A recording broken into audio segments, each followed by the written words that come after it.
All right, that was the HD Radio Soundspace performance with Young the Giant at Sea Legs in Huntington Beach back in March of 2019 when we could go places and watch live music. Do you have anything that you really remember that stands out from that performance?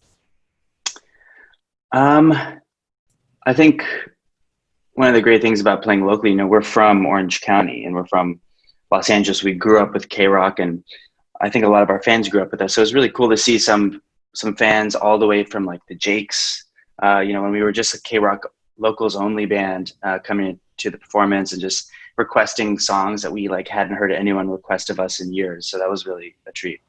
So awesome. I couldn't be there that day, but it looked absolutely gorgeous. And I just remember watching it playing back, and it was just perfect to see that on the beach and everything. Really beautiful. I also wanted to wish you a happy belated birthday. Thank you. How Thank how was your quarantine birthday? It was fine. 31 is I guess you can celebrate that it's a prime number, but that's about it. So it was, normal, and I hung out with the band guys and, my wife, and just ate some food and hung out. I'm not a big birthday person, so I wouldn't have done like anything too different anyway. So it was okay. For sure. I feel like anyone who celebrates a birthday while we're in the quarantine, it just doesn't count, and they should just get a birthday, and then we just start over. So you gain a year. Yeah, I'm waiting for that. I'm waiting for that. Something really cool that you guys and the Giant have been doing in the quarantine is you guys have been doing this thing called a song a day. And I think it's absolutely incredible. So maybe you can just talk a little bit about how that came about and what the process is. Totally. So for those of you who don't know, we're on Instagram as most people. And, when quarantine came in, there was a slew of live performances and streams. And while we thought that was still really fun and good, we wanted to try and do something a little bit different. And to be a band of 5 people and to be a full collaborational group, sometimes it's difficult to write music if you're not physically in the room together. So we had done some challenging projects. We usually try and step outside of the box with writing. So even on the last record, we've done a project called the Song a Day Project. So each person in their home studio would start a tune on Monday, and by the end of the day, they'd pass it to the next person. It would be in kind of this rotation, so that we'd work on the previous person's song on Tuesday and then the previous person's song on Wednesday. So by the end of the week, we'd have 5 songs. It was a really fun experience, and it was great to do with quarantine. So we figured we'd share it on Instagram stories, and it was a lot of fun, and we're still kind of working on them. We have like tons and tons of music from it, so we're just trying to decide which one to use next. Yeah, it's been really, really cool to watch, and I love how you guys do the stories on Instagram, because each of you really show how you do your part, how you lay it in there. And I think for someone who is just starting to make music, I think it kind of like in a way simplifies the process of making a song and makes it more kind of tangible for people to do it.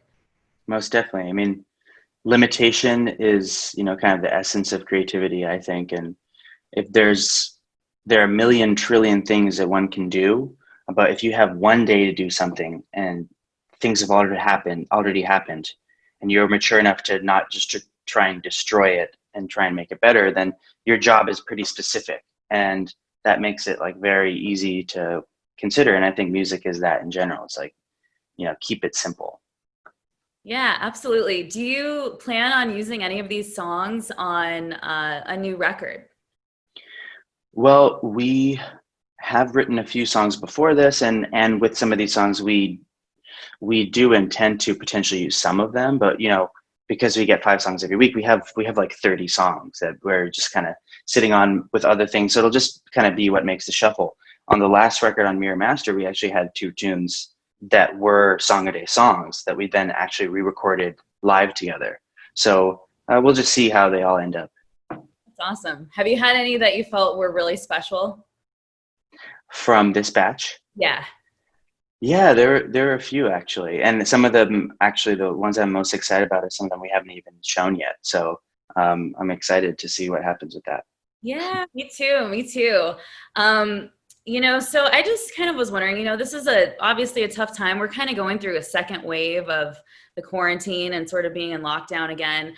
So what have been some positives that you've kind of found while be going through this? Um, I've gotten a chance to look inward and figure out stuff in my life that I don't think I took the time to do. Life has been going so quickly for everyone. And for me, I've essentially spent my adult life on the road. And there are a lot of things that I needed to deal with as a person that I kind of had been pushing away just because there were so many other things to do. That now I think one of the blessings of this, at least for me, has been able to tackle those issues head on and to like figure out how to make it better for me in the future. Um, and it's also been a really creative time, and all the frustration, anger, the desire that I have, I'm like trying to fuel it into the music and into creativity. So, um, and that's what makes me very thankful for being a musician. And I think that anyone can do that. It doesn't have to be just music. Even if it's just you writing in a diary or just like anything that gets out those feelings, and it really feels cathartic. And um, to be honest, it's been some of the most fruitful time in my life in the last 10 years, at least. Yeah, I think this has given all of us a kind of reality check. We've, had the rug kind of pulled out from underneath us, so to speak. And like you were saying, it's been a time to really have to look at ourselves and think about, all these things have been stripped away that we thought made us who we are. And, what are we left with? So I think, and the other cool thing, well, I don't know if it's cool, but we're having a globally shared experience. And I think that that's pretty interesting, so it's like in the Yeah, future we'll be able to travel anywhere and we talk to other people about their experience while exactly. in quarantine. It's a crazy thing. We're part of history. This is like one of the most, probably the most significant historical moment in our lives and any human's life that's alive. And yeah, it's pretty cool to be able to share that with every single person.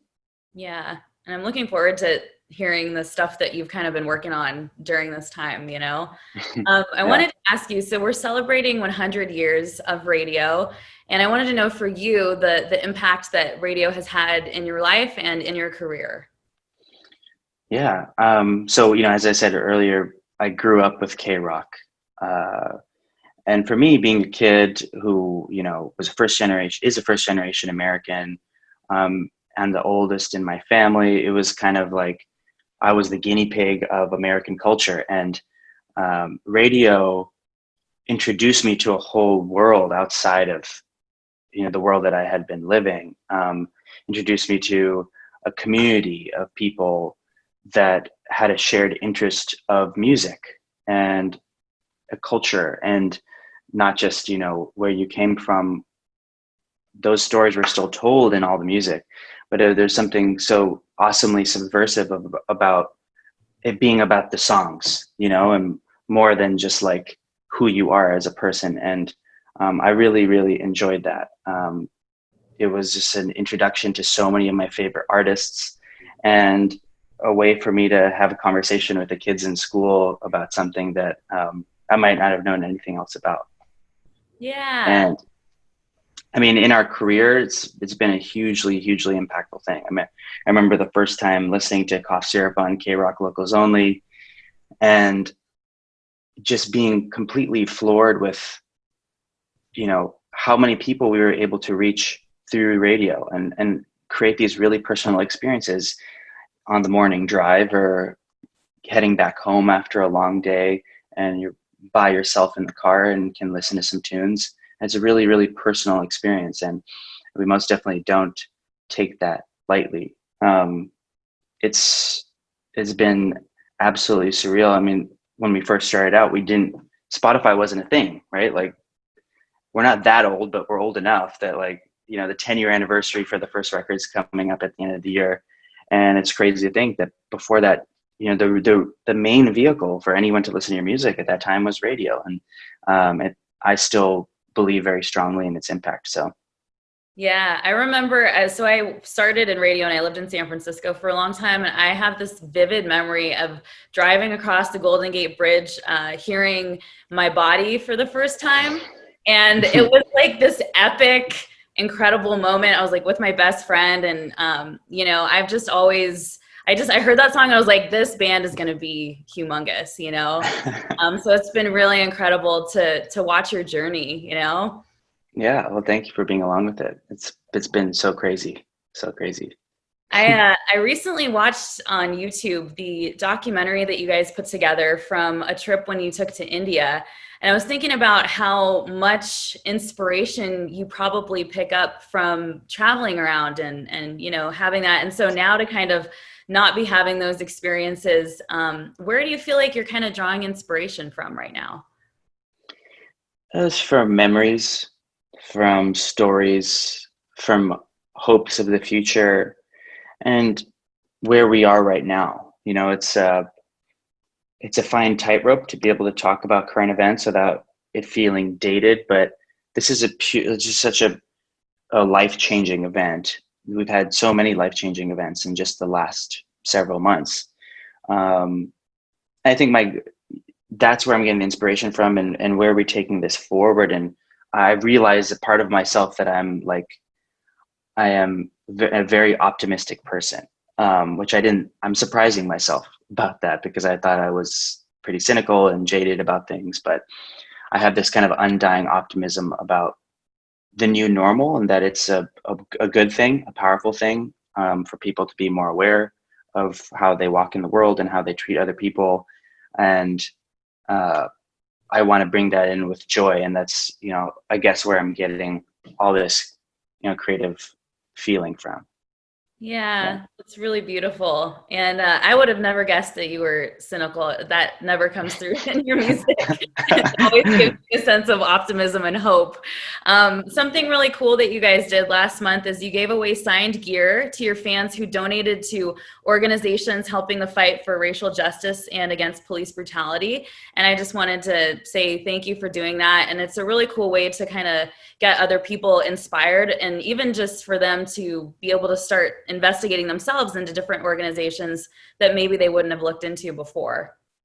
Totally. No, I mean, for us, it's an imperative, and we're five different guys from five different ethnic, racial backgrounds. So it's kind of conversation number one, and so it's something we are more than happy to be a part of, and we're just excited to be able to use our platform for something like that. Yeah, it's a really beautiful thing, and I appreciate it. So just as far as, I mean, I know we're in such a weird time. It's kind of hard to plan for the future at the moment. And like we talked about earlier, you're doing the song a day. And so you're putting out new Young the Giant music every day, really, if you think about it. But is there anything that you can tell us about just as far as a new album, or a video or anything like that? Yeah, at this moment, we're just really enjoying writing with one another, and that usually tends to mean that an album is coming soon.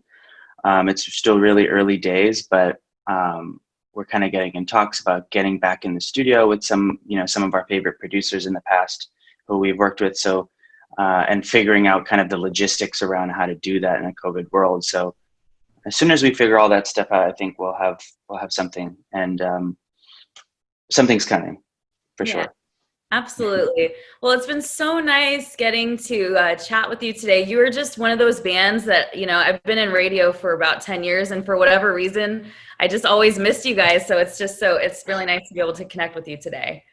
You too, and hopefully we can see each other at a KROQ event after this is all over. And No, I want that more than anything in the world. I miss it so much.